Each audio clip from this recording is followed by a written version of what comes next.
everybody. We are talking through Zoom, of course. Veronica Combs, I'm Karen Roby for TechRepublic. Zoom is just part of our life now, Veronica, and something where most of us are very used to. We've had so many articles about this, and in the beginning, it was some Zoom tips and how to do this and how to put up a background. And I think now we're getting to the point where we're kind of refining these lists that people need to keep in mind. So I really like this article. You put up 8 rules for Zoom. This can be really helpful for people. Yeah, so it's been a year. We've got our backgrounds and we've got hopefully our lighting and things like that. But I was really interested in just the sort of the cultural aspect of it and how are we relating differently to one another. And so I happened to find two people, a former broadcast TV journalist and a meetings researcher, and they combined their expertise to write this new book about video meetings. And it was funny talking to both of them. The professor, a man who works at a university in Utah, said, yeah, my background was a nightmare before I started working with Karen. I had all the classic problems of a big light and shadows and a nasty background. And so Karen, the not you, Karen, but the author, Karen, was saying that, people are starting to realize how much the visual medium influences communication, right? If you are in shadow or someone can't hear you, it detracts from your message and you can't get across whatever it is you're trying to tell people.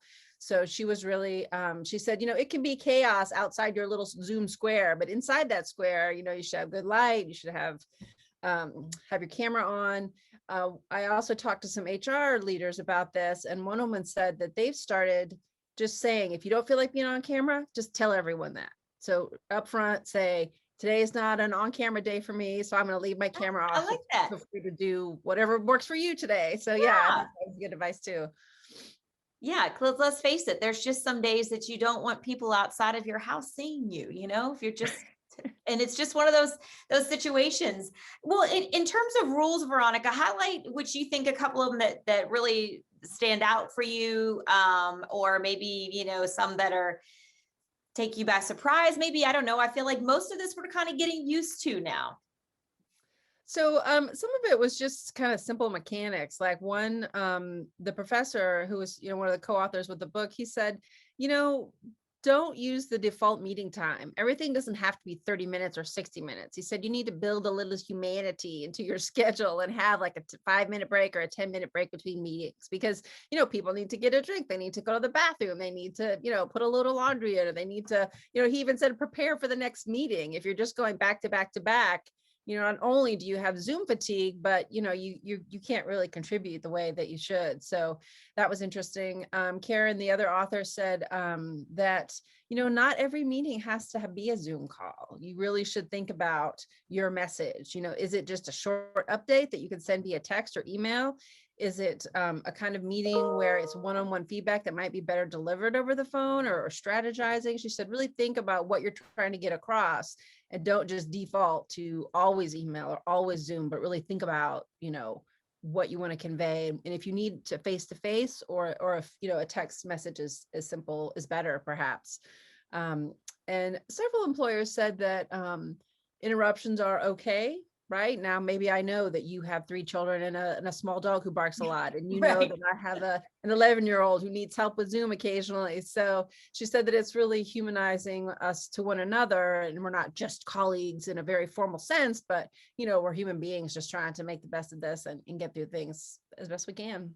That's right, because we never planned on all being from home and having kids at home. I mean, that obviously threw such a wrench in people's plans, with schools being closed and for many an extended period of time. But it seems like, and I remember reading in your article, one of them saying that their husband came in and gave them a kiss right in the middle of her call because they found out their child had just gotten accepted into a school they wanted. I mean, those things really humanize what should be human, right? Right. And it kind of makes you wonder why we couldn't extend that grace to one another before, right? We've all always had kids and children and elderly parents and friends who needs help. And so it's, it's good that we're finally realizing that, there's a lot going on outside the Zoom square. We need to be respectful of that and accommodate it so that you can come back to your desk and focus on your job. Yep, offer each other a little more grace maybe than we had before all this. Well, again, Veronica's full article, that's 8 new rules for Zoom, is up on Tech Republic, and we hope you will check it out there, and many more articles about Zoom etiquette and some things you need to know about working remote. All that can be found again on Tech Republic. We appreciate you watching.